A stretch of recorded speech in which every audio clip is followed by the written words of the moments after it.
All right, so why don't we go ahead and get started? My name is Maura McGinty-Kloss, and I want to welcome you to our 2022 webinar series. Many of you have probably attended our webinars either last year or this year, and we want to welcome you back. If this is your first one, thank you for joining us. I'm the Programs and Communications Manager, and I'm delighted to have you all with us today. So the purpose of NAA webinars is not just to convey information, but to engage natural areas practitioners on topics of interest that highlight emerging science methodologies and best practices. We encourage you to participate in this program by posting questions or comments in chat, sharing resources that you may have related to the topic, and please know that we will engage as many of your questions as possible with our speakers. If you have a topic that we have not addressed and you would love to see a webinar on that topic, please email us at info@naturalareas.org and we'll be happy to investigate some programming. So I'd like to tell you just a few minutes about the Natural Areas Association. We are a national nonprofit organization that serves practitioners who manage ecologically significant landscapes to protect biodiversity. And we contend that protecting natural areas in perpetuity requires quality science to inform practices and reliable resources. So given this, that's why NAA exists. We want to provide science-based content for all of you, practitioners and resources who seek applied science, practical solutions, and knowledge transfer related to the management of natural areas. We serve state agencies, federal agencies, state parks, forestry programs, land trusts, regional agencies, everyone who works the land. I just want to take a couple of minutes to talk a little bit about some programming that's coming up. The big one is the Natural Areas Conference. It's the first time we've held the conference in a couple of years. As many people, we were all waylaid by COVID. So we will be in person in Duluth, September 6 through 9, 2022. We hope you could join us. We've been working very closely with the Minnesota Department of Natural Resources, and that has just been a delight. And we are going to feature over 100 programs, posters, roundtables, field workshops, hands-on workshops. It's going to be a great experience. So check out our website and please consider registering. July 31st is when the early bird registration ends. As a part of that program, we are also hosting the State Natural Areas Program in-person roundtable, and this will focus on state reports. The State Natural Areas Program is the part of sort of the foundation of NAA. It's how we got started. It's where state practitioners came together to talk about how they would protect the land and methodologies and shared information with each other, and sometimes just bolstered each other as they worked through very complicated problems.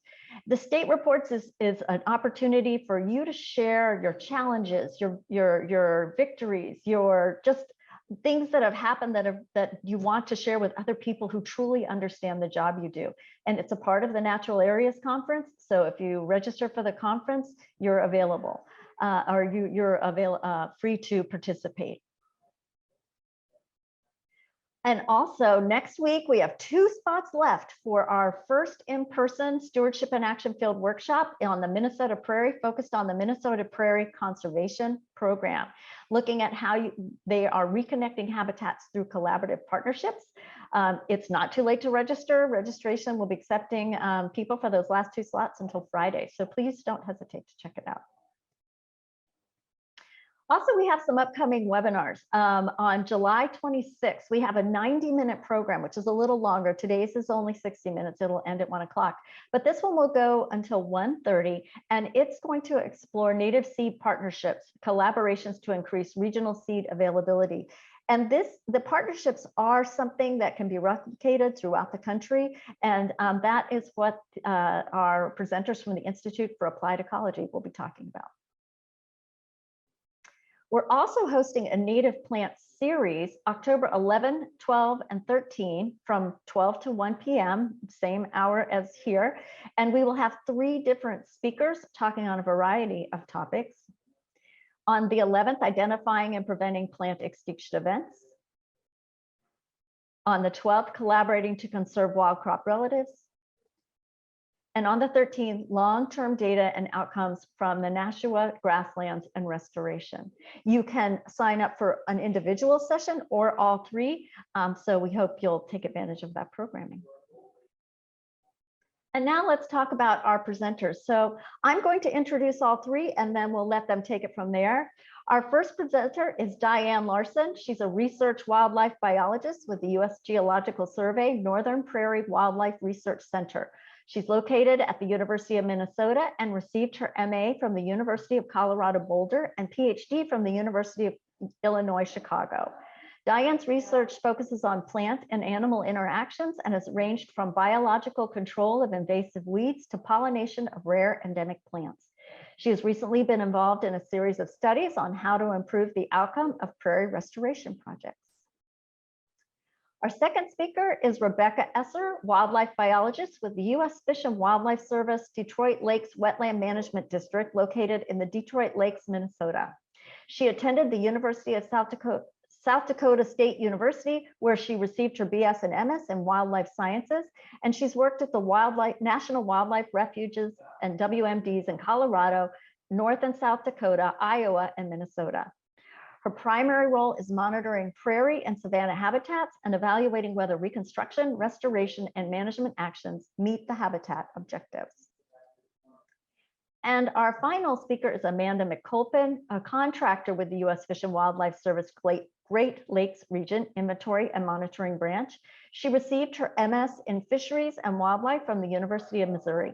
Amanda has worked on water birds and wetlands in the Northeast and Midwest, and she is currently serving as project coordinator for the Prairie Reconstruction Initiative Advisory Team, a collaboration among individuals from several organizations working to improve the prairie reconstruction process. So now I will turn everything over to Diane. So join the crowd. This is what we're hoping everyone who is here will do. We want to standardize monitoring protocols for prairie and savanna.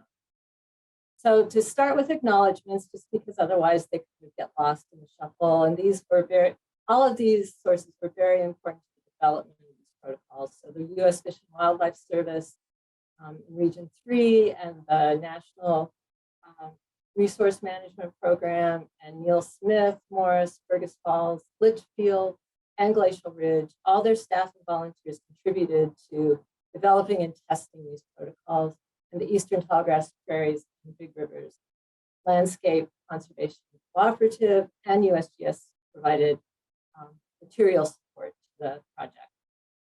And the U.S. Forest Service has been involved in the Savanna Monitoring Protocol, and all of this is coordinated through the Prairie Reconstruction Initiative Advisory Team.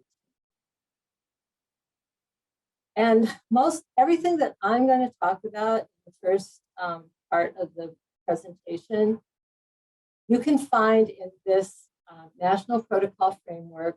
It's available at this website that you can see, and I think Mara's putting it in the chat as well. It's been reviewed, it's been tested, it's out there. If you have questions about anything I talk about, there's more detail there, or of course you can contact me later.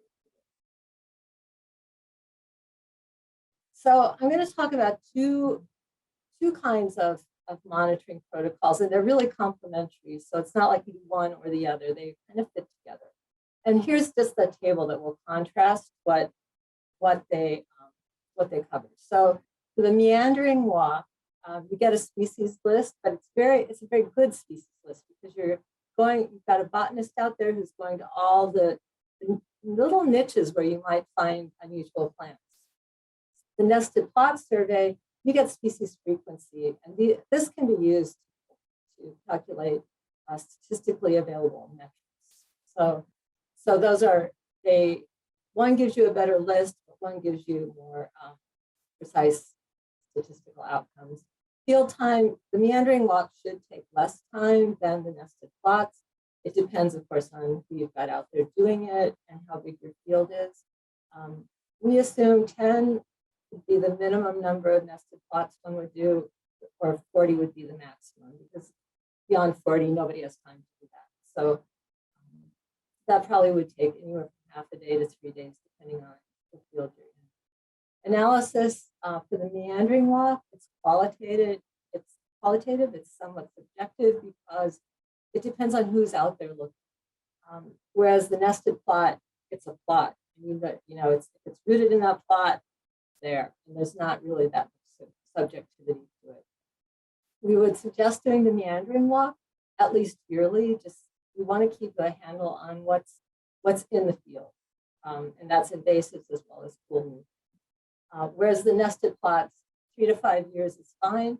But if you're going to do a management action, try to do one before and one after, because that gives you a stronger statistical insight. So there's a spatial hierarchy here, and we realize that everybody doesn't think about things in the same spatial way. So there's an overall site, which might be a refuge, it might be a preserve, it might be a district, it could be whatever is in your head as your site. And then there's a planting unit where you actually might have more than one seed mix, you might have different management going on. And then the seed mix area. The seed mix area is what we're really focusing in on. It's one seed mix that was applied at one time, mostly one time. I mean, some people, there's always a chance you're going to overseed later, but it's basically where the seed mix is all the same. And the soil moisture regime within that seed mix kind of lets you look at how the seed mix is performing in wetter and drier areas. So what this looks like, the botanist directed is what I'm calling rather than meandering walk, because it really is dependent on having a natural botanist. So you can't just walk around and find everything. You want the botanist to be kind of focusing in on those cool places. You want a complete species list, and you definitely want to identify incipient infestations. And it's really important to make sure that you visit all moisture classes. So take a map along or a GPS that lets you know where those moisture classes are so that you can actually cover everything in pretty good detail.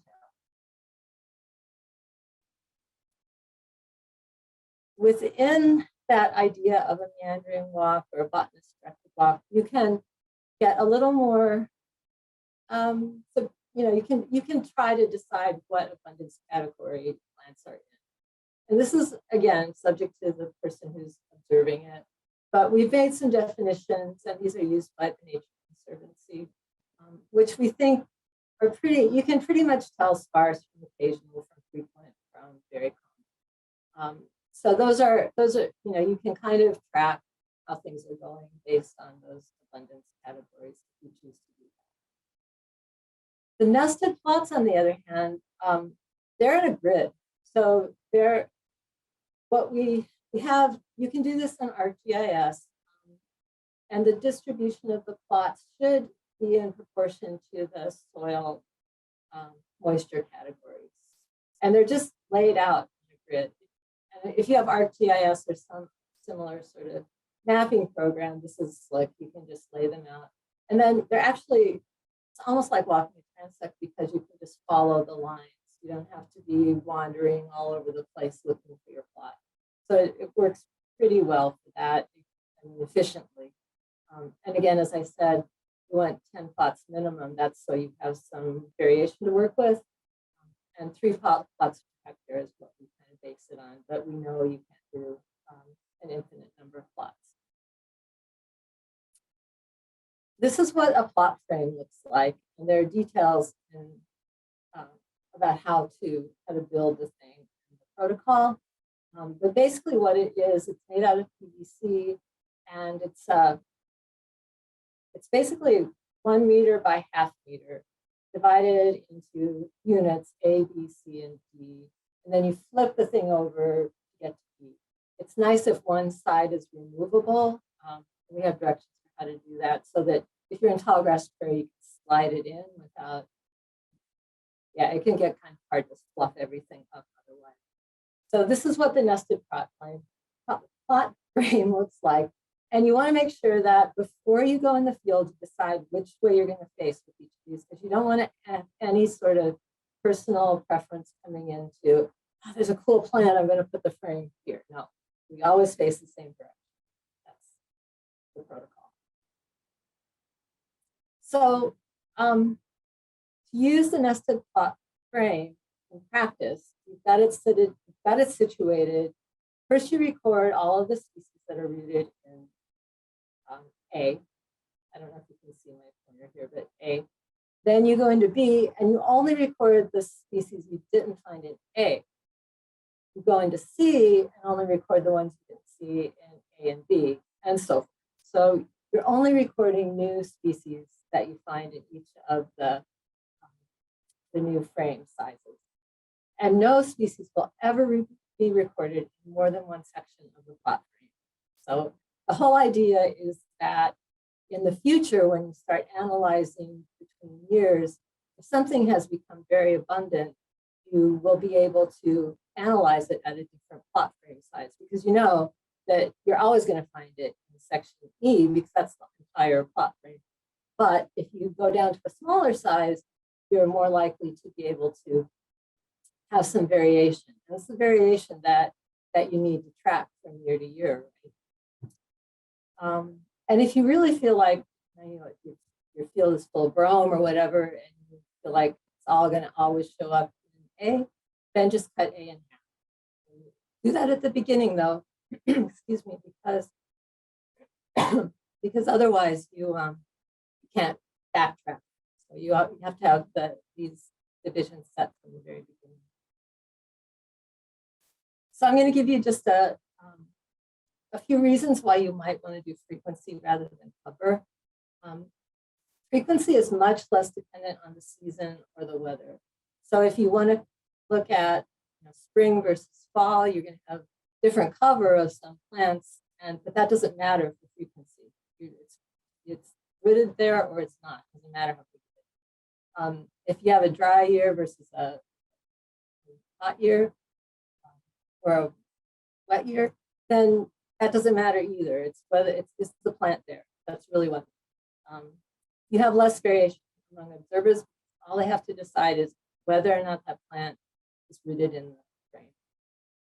And as I was explaining earlier, you can adjust the plot size using your analysis as species of interest decline or increase without losing any data. So that's the advantage. So just to give you a short example of how we've used this in the past, we looked at reconstructions that were done at Glacial Ridge and Neil Smith National Wildlife Refuges. Neil Smith is a silty clay loam, and Glacial Ridge is sandy, gravelly beach ridge. And those are pictures you can see there. They're within the range of pre-settlement tallgrass prairie. We used management units that were reconstructed between 2002 and 2012. They had a known seeding and management history. We divided them with GIS with NRCS maps into wet, music, and dry prairies, and we used the nested frequency plots and the meandering walks. So we did the nested frequency first, and then we looked for species we didn't find in the nested frequency plots in the meandering walks. And this is just some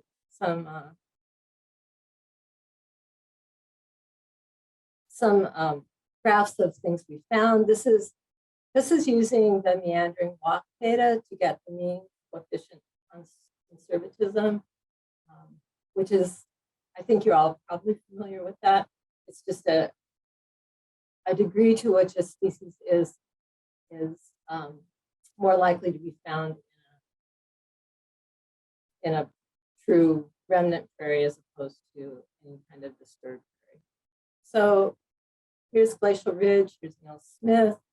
We looked at the age, remember that was how many years that the reconstruction had been in place, how many burns it had after seeding, and the planted species richness. And so you can see that we were able, each of these dots is one field that we measured, and we were able to see relationships between how many years and how many burns, and unfortunately a decline as the more species we planted, the fewer we found, but this is a percentage, so don't get too worried about This is using the,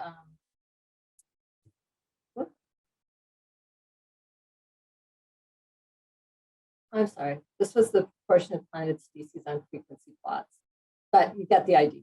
And this is the mean coefficient of conservatism. I got those backwards. So anyway, you can plot these, they give you information, and over time you can see differences.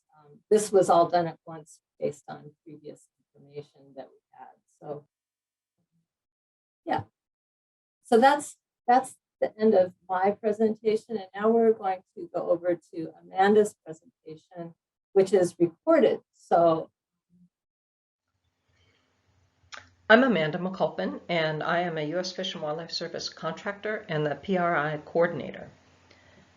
As a little bit of background, the Prairie Reconstruction Initiative is a community of practitioners and researchers who are working together trying to figure out which elements in the prairie reconstruction process have the greatest influence on outcomes so that hopefully all of our reconstructions are successful. One of the ways we are addressing this is by developing evidence-based tools, including the vegetation monitoring protocol Diane discussed and a prairie reconstruction database, which I will discuss now. We have gone through several iterations of review and testing, and we're currently rebuilding the database in ArcGIS Online. We're very grateful to U.S. Fish and Wildlife Service for technical assistance and for hosting the database. We made the move to ArcGIS Online for a variety of reasons, including being able to capitalize on its spatial power and flexibility, being able to capture a standard set of data about different reconstructions, having the ability to reach across organizations, and having the ability to use ArcGIS tools to develop automated data checks and workflows. As Diane mentioned, the database has a nested spatial hierarchy. The broader spatial levels are really for convenience in grouping and keeping track of sites, and different organizations will handle those differently. In this example, the overall site is Glacial Ridge National Wildlife Refuge in Minnesota. The different colored blocks in the main map are the next level, the planting units within that site. And those coincide with existing management units at the refuge. And then the seed mix areas are the orange shapes with the hatching that are highlighted in the inset. And as Diane explained, the primary spatial unit of interest is the seed mix area. And we define that as an area that was planted with the same seed mix using the same methods at the same time, and it's also expected to be managed the same. The idea being you can follow that spatial unit over time and understand what has happened on that piece of ground. And we do anticipate that people who contribute to the database will enroll just a portion of their prairie reconstructions. You know, many practitioners have reconstructed dozens of sites, and it may not be realistic for them to try to enter all of their reconstructions.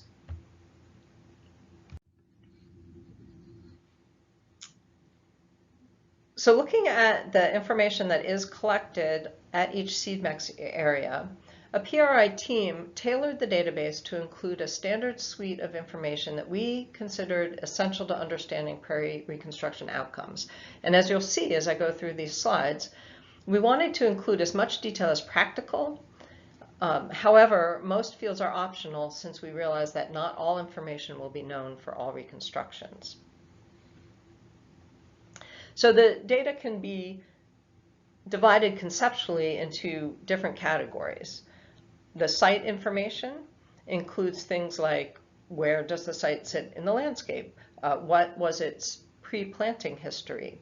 Had it been pasture or a hayfield or maybe cropped as in the picture?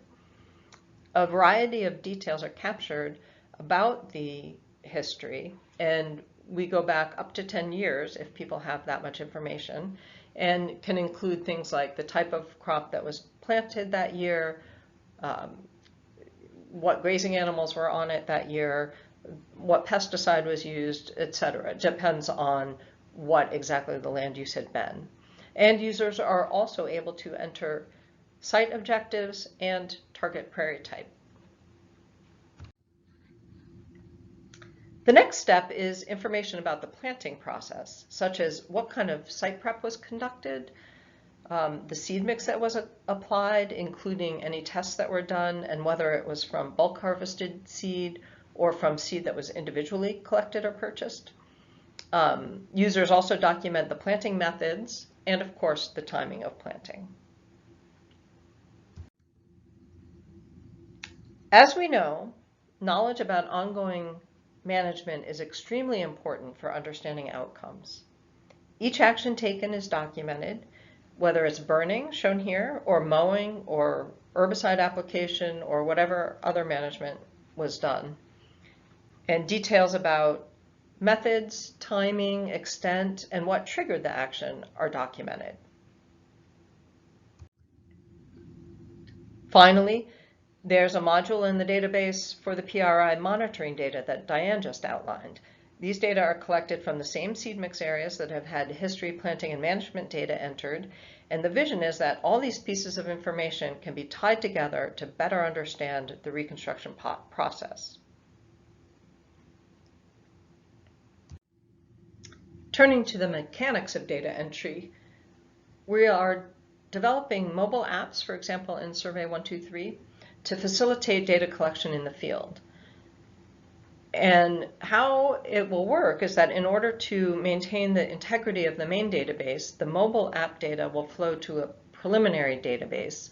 And then after vetting through automatic data checks and perhaps manual checks if necessary, the data will be pulled into the main database. And this procedure will help insulate the main database from accidental data corruption. These apps take advantage of data validation options that are available in Survey 123, such as dynamic lists, error messages, hints about what should go in each field. But users can also use paper data sheets if they prefer and enter data into the database later. And these apps were also working on a similar interface for entering data from those other three categories, the site history, the planting, and the management data, just because they're an easier interface for people to use.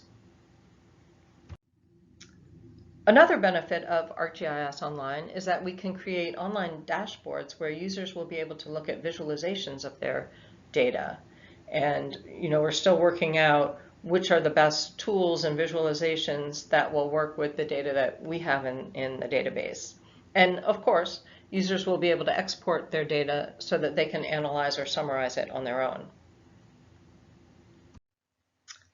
So what does it all mean?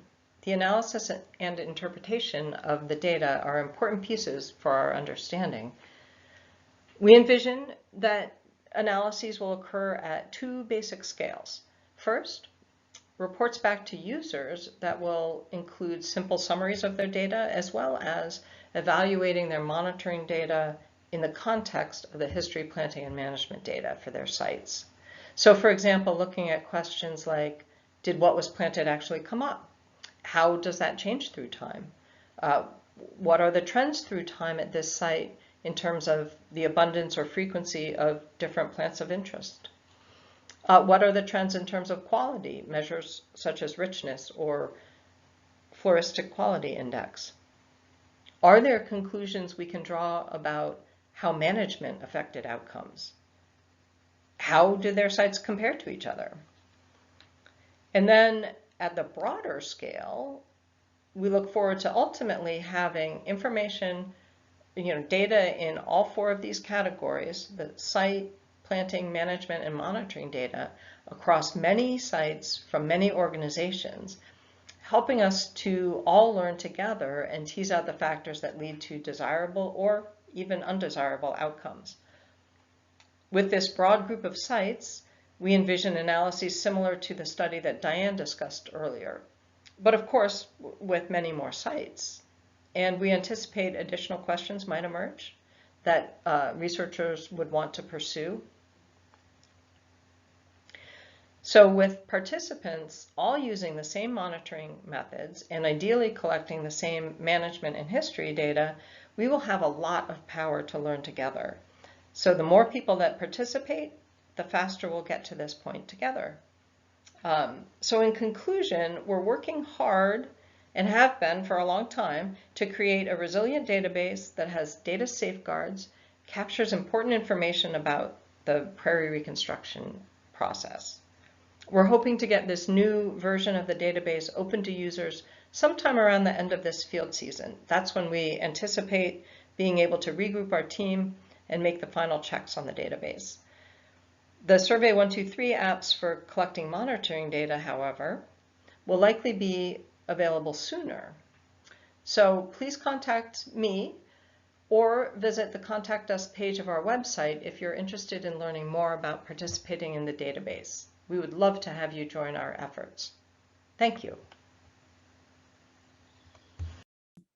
All right, well, today I am going to be closing up with more of an aspirational piece, hopefully an inspirational piece as well, on a monitoring protocol that's currently under development that will be used to track the transformation of oak savannas during ecological restoration. So imagine traveling hundreds or even thousands of miles from the dense forests of the eastern United States. And as you travel further west, the trees start opening up and thinning out, and more grasses and sedges and flowers blink on, and different ones at that matter. In the book, Where the Sky Began, John Madsen describes oak savannas as sunny woodlands of striking beauty, where broad canopied oaks were widely and evenly spaced so that their branches rarely interlocked. And one settler even described them as saying a 2-horse wagon could easily be driven among the trees. Well, we can find many lovely poetic descriptions of oak savannas found throughout various books and publications, but I think one word probably describes them best, and that is a mosaic. A mosaic of light, a mosaic of patches of plant diversity, a mosaic of oak distribution, an oak mosaic of structural levels, and on and on. So what should we be looking for to determine the presence of oak savannas? And in this case, we're talking primarily of Midwest oak savanna, and I'll speak to that a little bit more later. Well, up here in northern Minnesota, where I'm from, what we're looking for first and foremost, and it doesn't always happen, is the presence of the bur oak. These are the predominant oak species of our Minnesota oak savannas and of many of the Midwestern oak savannas. However, other oak species such as northern pin oak or white oak and others can be the dominant species. But take, for example, a mesic savanna. These large, open-grown, prominent oaks with horizontal bottom branches are going to be characteristic on the landscape. Compare that to a dry savanna, as you see in the photograph on the right. We have more of a gnarled, shorter bur oak, and sometimes they have twisted trunks or asymmetrical canopies, as you can hopefully see in that photo. In addition to the presence of oaks on the landscape, we're looking for that mosaic of light. Maybe first a dappling of light sometime in midsummer, or full to sunlight, or a dapple of light even in the early spring when leaves are not leafed out on the trees, where we welcome spring woodland ephemerals and prairie grasses and forbs, sedges, and of course, our specialty savanna indicator species. But don't forget location. Location is just as important as the characteristics on the land. There are many resources out there online, and you can use them to further investigate out on land. And the ones we speak mostly of are the General Land Office or GLO notes and surveyor's maps. You can access old aerial photos, for example, the Farm Service Agency photos from the 1930s, or even soil surveys maps can help tell the story or fill in some of those gaps.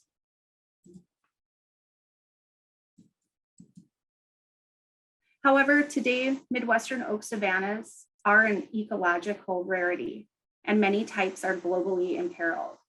These savannas have been used and abused for decades or even a century or more. They've been cleared and cut for use in building structures or to grow crops. They've been overseeded with non-native species and serving as grazing paddocks for livestock, or they've been left idle to grow closed and become dominant by shade-tolerant vegetation and invasive species. And because of this use and abuse, they're commonly overlooked and very often misidentified as forest. So the impetus for this protocol development was the team wanted to bring more attention to these imperiled systems and the need for monitoring and identification and restoration and healing of these savannas in the Midwest. So the information I'm going to provide from here on out is taken from the draft regional protocol framework for monitoring vegetation in oak savanna and woodland ecological restoration. You can see the author or our team here and our affiliations on the slide.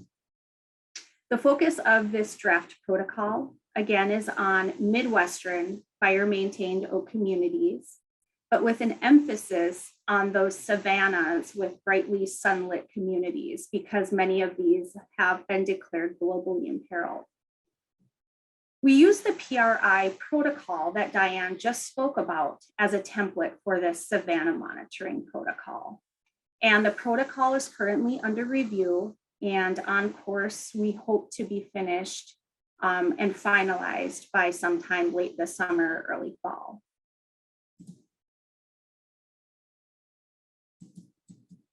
So why monitor savannas? Here's the inspirational part. They are an ecological rarity. They are globally imperiled. We should be moved to want to restore and continue to manage these gems before we no longer can identify them and they're lost forever. Some questions that we might ask that could be answered by monitoring is, how would our oak savanna plant community change from when we first implemented a management action or a restoration? So we would compare the outcomes to a baseline condition before that action was implemented. Or how does our local savanna compare to a local reference savanna? And finally, we may just simply want to track the changing condition of a savanna over time.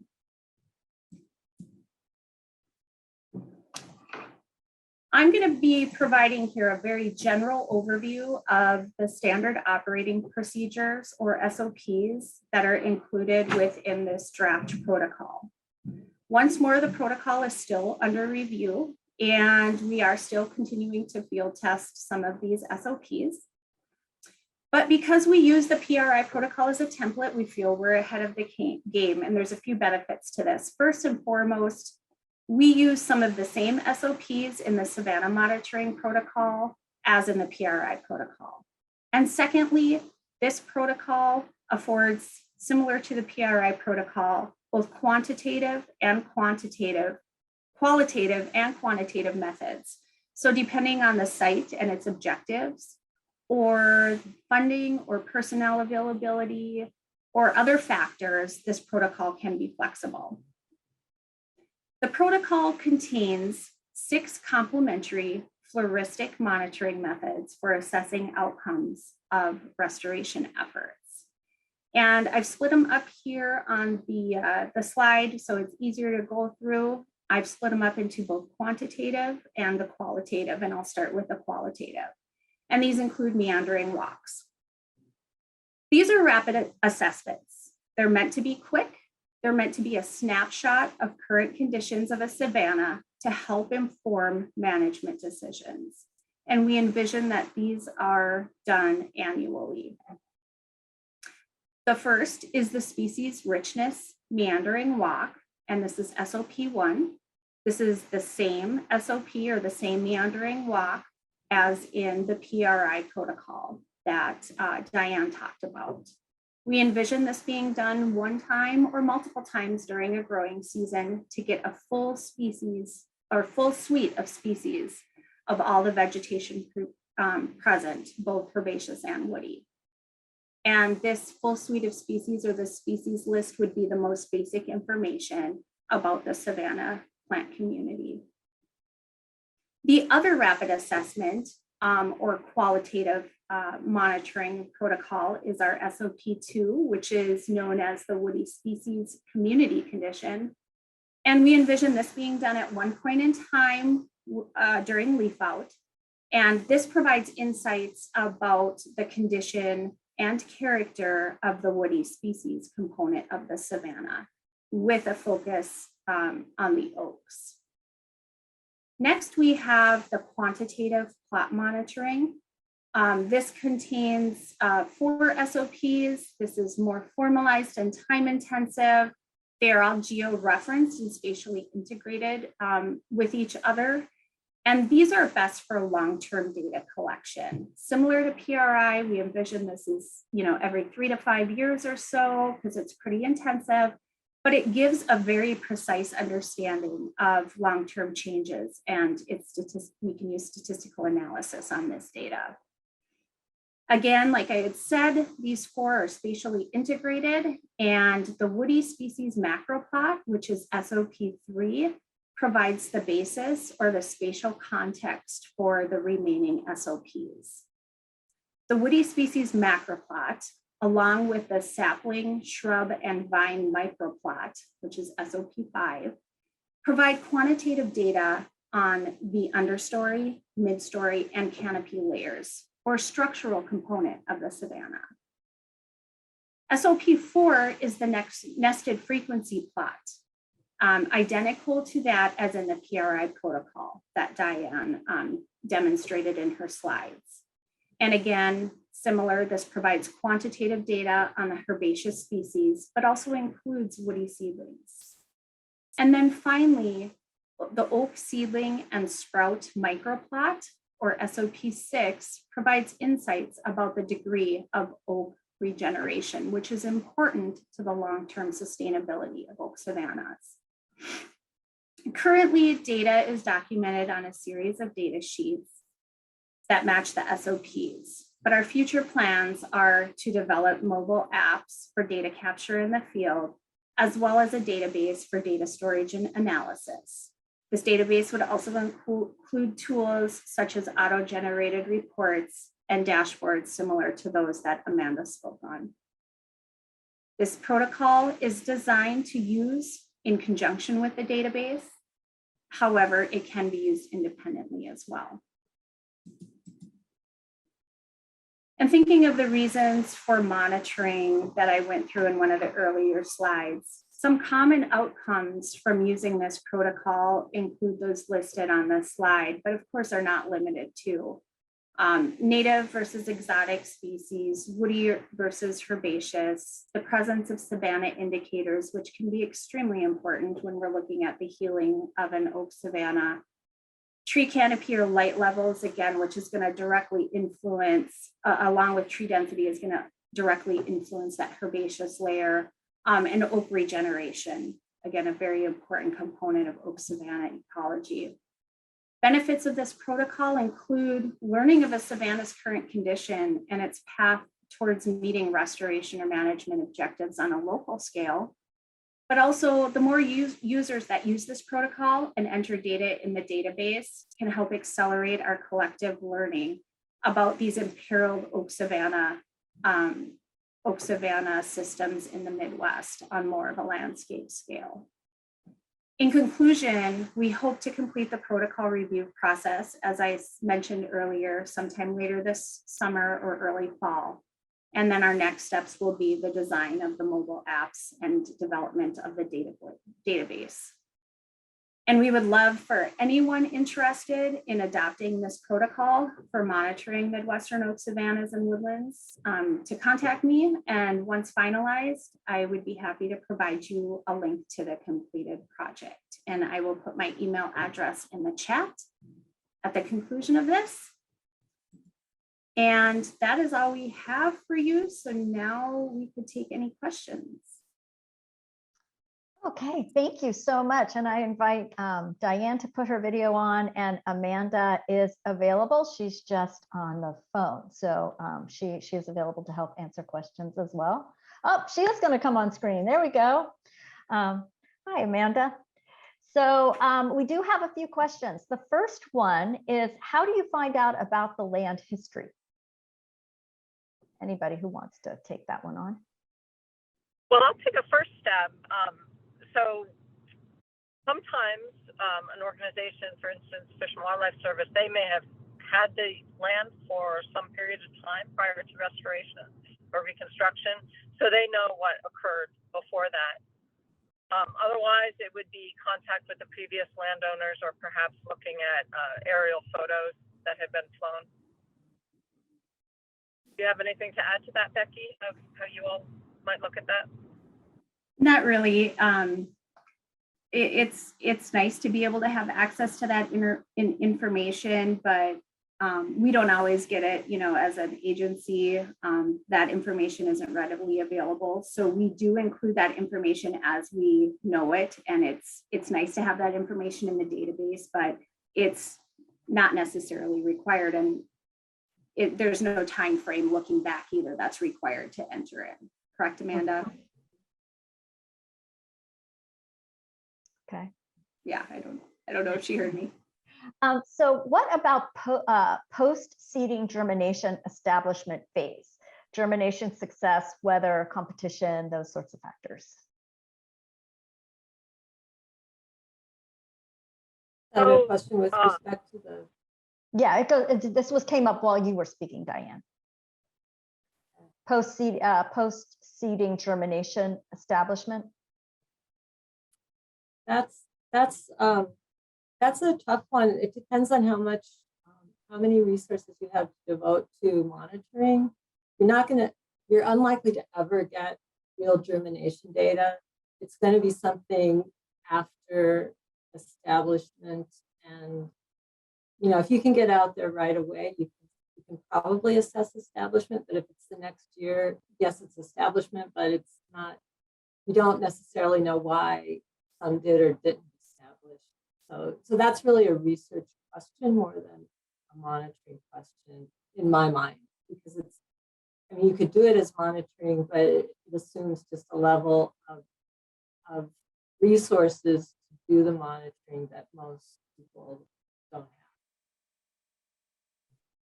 Did that get it? Yeah. So I understand capturing frequency versus cover. But it seems like using this protocol, I could have the same data, say big blue stream in plot A and 6 other species in other plots.